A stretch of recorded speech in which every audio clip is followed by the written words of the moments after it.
As an 8-year-old boy, Rich Gelfond used to shine shoes to earn some money. At 16 he was running his own newspaper in New York, with a circulation of about 25,000. The paper attracted national advertisers and he would walk up and down Madison Avenue selling space. As someone who showed such entrepreneurial spirit as a child, it is perhaps not surprising that he has ended up running a large and successful business. Some 50 years on from his shoe-shining days, Mr. Gelfond is now chief executive of Imax, the giant screen, high-resolution cinema chain. Underestimated the task. In 1994 he and business partner Brad Wechsler completed the purchase of the company. The entrepreneur in him saw an opportunity to take what had up until then been a company focusing on large-screen film formats in museums and science centers, and take it into much more commercial venues and show more commercial films. However, the task at hand was harder than they imagined, not helped by the fact IMAX films traditionally had to be shot on special expensive cameras. Probably the biggest thing we underestimated was the history of the movie business. There was a 100-year history where studios and exhibitors did things a certain way and there was a real reticence to change, he says. Mr. Gelfond and Mr. Wechsler met top directors, including Steven Spielberg and George Lucas, to try and get them into the IMAX business, but they were reluctant to change their way of doing things. Over a period of time, instead of trying to convince them to do their business completely differently, we evolved the company in a way that made it easy and cheap for them to get into our business.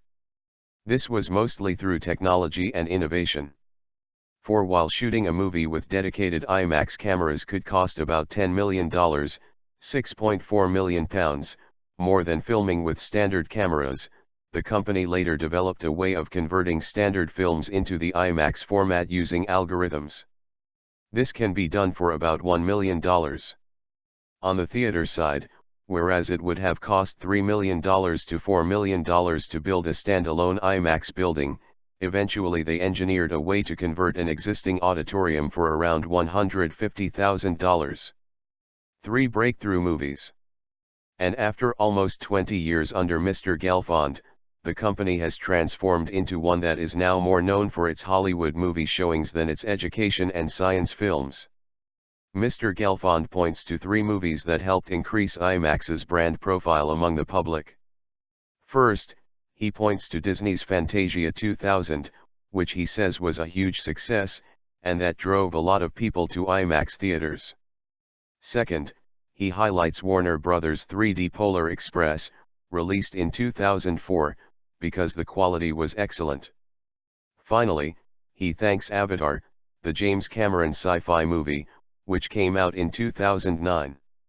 We only had about 150 theaters and we did $250 million from Avatar, which was by any measure an amazing box office success, Mr. Gelfond says.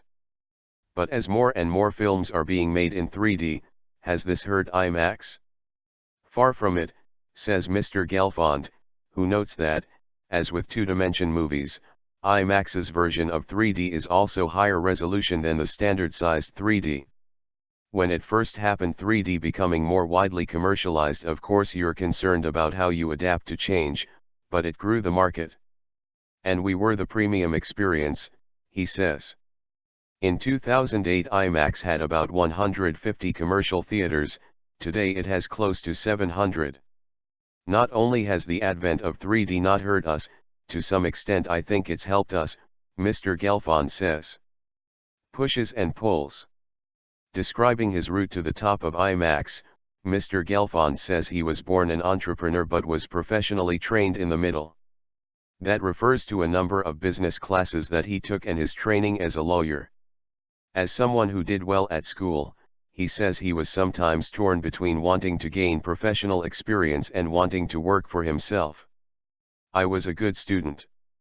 If you're a good student, there's a very strong push to follow your professional career possibilities. But on the other hand, I always liked being my own boss and I felt these polar forces acting on me. These forces are evident in his career. He left the law firm he worked for to start a chain of dry cleaning stores when an opportunity came up, then went back to the professional path to work for an investment bank before deciding to try and buy companies on my own and run them. Corporate transition. But he thinks he's a much better businessman because of his professional training. Professional experience teaches you about attention to detail and to take a degree of caution, to take a step back, and it gives you perspective that you might not have if you didn't have that kind of training. And perhaps it is that sense of perspective that now sets the boss apart from others at Imax. We are transitioning to a more corporate culture, and I think some people in our organization think I'm not doing it quickly enough, he admits. While others would like to see more systems in place and more rigid lines of reporting, Mr. Gelfond fears that if you try to do things too quickly you will lose the essence of who you are as a company. There's always a trade-off between an entrepreneurial culture and a corporate culture. And I think very few companies succeed at both, he says. I've deliberately made the decision that if I have to err on one side or the other, the last thing I want to do is beat the entrepreneurial spirit out of the company.